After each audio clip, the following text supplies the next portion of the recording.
زمین میں سیب کے بیج لگا رہا ہے، امید کر رہا ہے کہ آپ کو یہاں سے مارکر نکلیں گے. کہتے ہیں اس سے بڑا احمق کون ہے؟ کیونکہ احمق کا بھی لیول ہوتا ہے. اس سے بڑا احمق وہ ہے جو شادی نہیں کرتا، کوئی رشتہ نہیں ہے اس کو کسی سے، اور کہہ رہا ہے اگلے سال میرے 5-6 بچے ہو جائیں گے. کہہ رہے ہیں یہ اس سے بھی بڑا احمق ہے. بغیر شادی کے اگلے سال 5 بچے آسمان سے نازل ہوں گے، یہ کہاں سے آئیں گے بچے؟ اور کہتے ہیں سب سے بڑا احمق کون ہے؟ سب سے بڑا احمق وہ ہے جو دنیا میں اللہ کی نافرمانیوں کے بیج بو رہا ہے اور جنت کی امید لگا کے بیٹھا ہوا.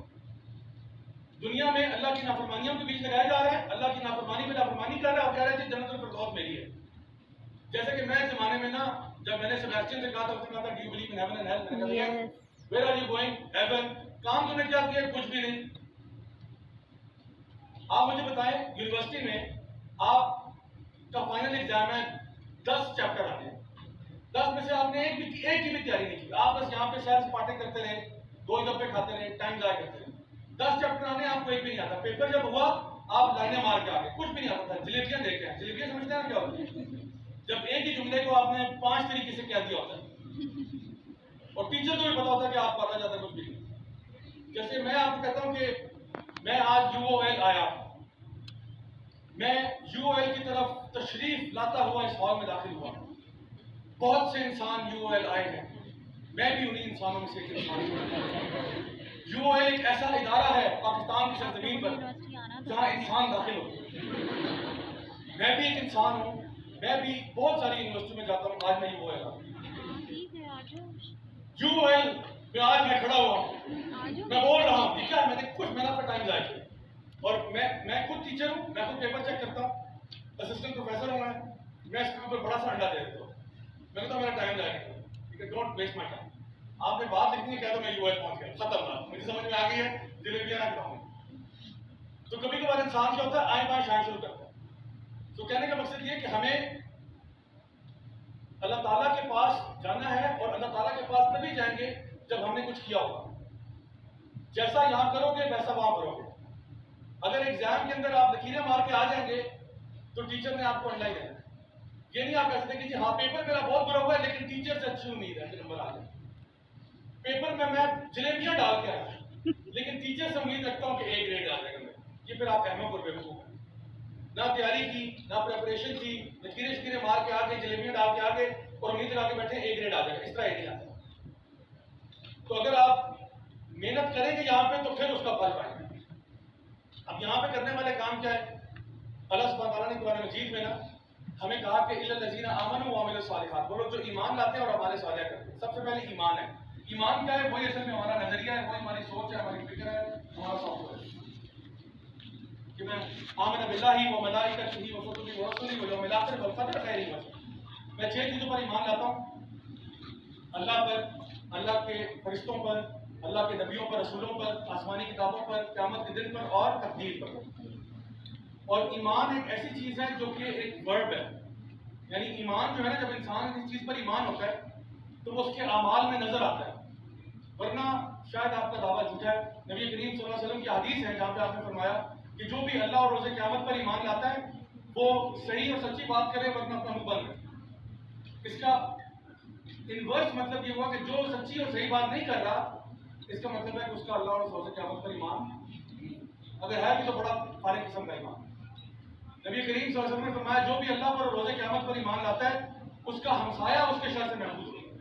اس کا مطلب یہ ہوا کہ اگر آپ کا ہمسایہ آپ کے شر میں مبتلا ہے تو آپ کا اللہ اور روز قیامت پر شاید ایمان ہوگا. ایک اور مثال ہے، یہ ٹیبل ہے نا، یہ امیجن کریں یہ لکڑی کا نہیں، یہ لوہے کا ہے. ٹھیک ہے، امیجن کریں یہ ٹیبل لکڑی کا نہیں، یہ لوہے کا ہے اور اس کے نیچے ایک چولہا جل رہا ہے. اب یہ ٹیبل گرم ہو جائے گا. پچھلے 1 گھنٹے سے چولہا جل رہا ہے، یہ ٹیبل گرم ہو جائے گا. اچھا میں آپ سے کہتا ہوں دیکھو مائی ڈیئر اسٹوڈنٹس، میں ایمان لاتا ہوں کہ یہ ٹیبل لوہے کا ہے. میں ایمان لاتا ہوں کہ اس کے نیچے چولہا جل رہا ہے اور وہ یعنی بہت زیادہ ہائی ٹیمپریچر پہ جل رہا ہے. اور میں ایمان لاتا ہوں اس بات پر کہ اگر میں نے اس کو ہاتھ لگا کے میرا ہاتھ جل جائے گا اور میرا بیڑا غرق ہو جائے گا. اور یہ کہنے کے فوراً بعد میں ٹیبل کو ہاتھ لگا دیتا ہوں اور میرا ہاتھ جل جاتا ہے. اس عمل کے ہونے کے بعد آپ میرے بارے میں 2 رائے قائم کر سکتے ہیں. یا تو آپ کہیں گے سر کا دماغی توازن ٹھیک نہیں ہے، ان کو بس پہ بٹھا کے پاگل خانے لے لو. ٹھیک ہے، کیونکہ سر کا دماغی توازن ٹھیک نہیں ہے، یہ اور فور باتیں کر رہے ہیں اور پھر عجیب حرکتیں کر رہے ہیں. یا تو آپ کہیں گے دماغی توازن ٹھیک نہیں ہے، یا پھر آپ کہیں گے کہ شاید جو کہہ رہے تھے کہ میں ایمان لاتا ہوں، لگتا ہے لاتے نہیں تھے، کیونکہ اگر لاتے ہوتے تو یہ نہ کرتے۔ اگر ایمان لاتے ہوتے نا کہ یہ ٹیبل لوہے کا ہے اور اس کے اندر واقعی میں چولہا ہے اور میرا ہاتھ جل جائے گا اور پھر بھی ہاتھ لگا دیا ہے، تو یہ حرکت کم از کم نہ کرتے۔ اگر واقعی میں ایمان لاتے ہوتے، اس کا مطلب ہے وہ شک میں مبتلا، ان کو تھا کہ شاید ایسا نہیں ہوگا، میں ہاتھ لگاؤں گا بھی تو نہیں ہوگا، کہہ رہے تھے اوپر سے لیکن اصل میں نہیں مانتے۔ آج ہم بھی بہت کچھ کہتے ہیں، ہم بھی کہتے ہیں کہ ہم اللہ کے ماننے والے ہیں، اللہ کے رسول کے ماننے والے ہیں، ہم عاشق رسول ہیں، ہم یہ ہیں وہ ہیں، ہم حاجی صاحب ہیں، ہم شیخ صاحب ہیں، ہم حضرت ہیں، ہم مولانا ہیں، ہم شیخ الحدیث ہیں، فلانے، لیکن لگ نہیں رہا، دیکھنے میں کم از کم لگ نہیں رہا۔ میرے استاد جن سے میں نے قرآن پڑھا تھا، میں لیجیے تھا، انہوں نے مجھے دوسرے تیسرے دن یہ بات کہی تھی، بیٹا جس دن تو اللہ پر اور روزے قیامت پر ایمان لے آیا نا، اس دن سے تیرا چلنا پھرنا اٹھنا بیٹھنا اس بات کی گواہی دے گا کہ تو اللہ پر اور روزے قیامت پر ایمان لے آیا۔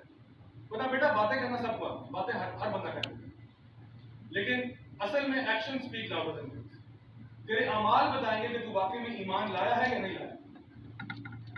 آپ یہاں پہ ایک سوشل ایکسپیریمنٹ کریں، مائکرو فون لے کے جائیں اور لاہور کے بازاروں میں پوچھیں، ہاں جی آپ اللہ کو اور اللہ کے رسول کو مانتے ہیں؟ ہاں جی کیوں نہیں مانتے؟ جی لا الہ الا اللہ محمد رسول اللہ۔ پھر آپ ان کے حالات دیکھتے ہو، آپ کو لگ نہیں رہا، دکان میں چور بازاری ہو رہی ہے، رشوت دی جا رہی ہے، فراڈ ہو رہا ہے، کرپشن ہو رہی ہے، ہر بندہ چونا لگا رہا ہے دوسرے کو۔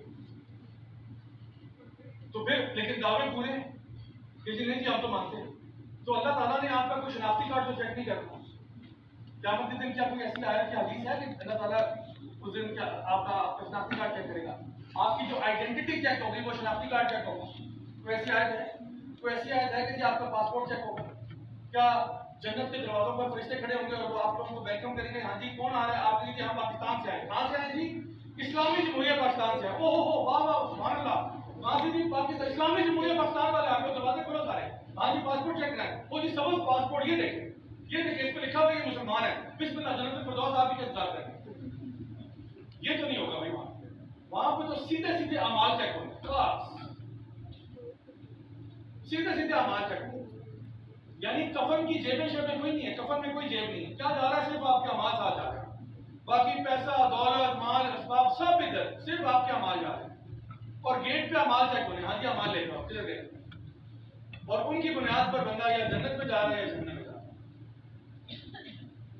اور یہ اعمال کہاں سے اوریجنیٹ کرتے ہیں؟ یہ ہمارے ایمان سے کرتے ہیں۔ ایمان جو ہے نا ان کو تقویت دیتا ہے، ہمیں وہ سٹیمولس دیتا ہے، وہ کیٹلسٹ بنتا ہے جس کی وجہ سے پھر ہم عمل میں آ جاتے ہیں۔ آپ نے دیکھا ہوگا کہ ہمارا ایمان اوپر نیچے جاتا ہے،